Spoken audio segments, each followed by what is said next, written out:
Քոչարյանի համարձայիներ հավաքող Կարապետյանները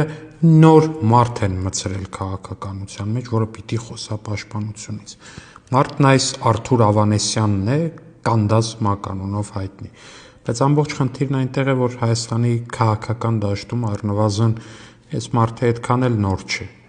ու նրան մի անգամ արդեն հրապարակ բերել էին։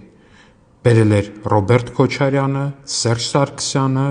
Հանրապետական խմբակցության այդ ժամանակվա ղեկավար Կարեն Կարապետյանը, Սամվել Կարապետյանի եղբայրը։ Նրան հրապարակ էին բերել 2008 թվականի մարտի 1-ին։ Բերել էին զինված,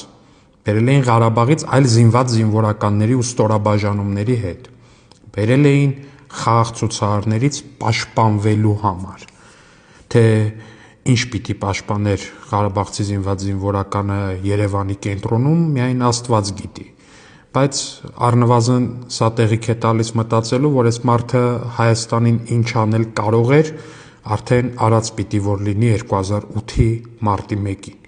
ու Կարապետյանները կարող էին մեծ ջանք չգործադրել ու երկրորդ անգամ այս մարդուն Հայաստանի քաղաքական դաշտ չբերել։ Մեկ անգամը 2008-ի մարտի 1-ին կարծում եմ հերիք էր։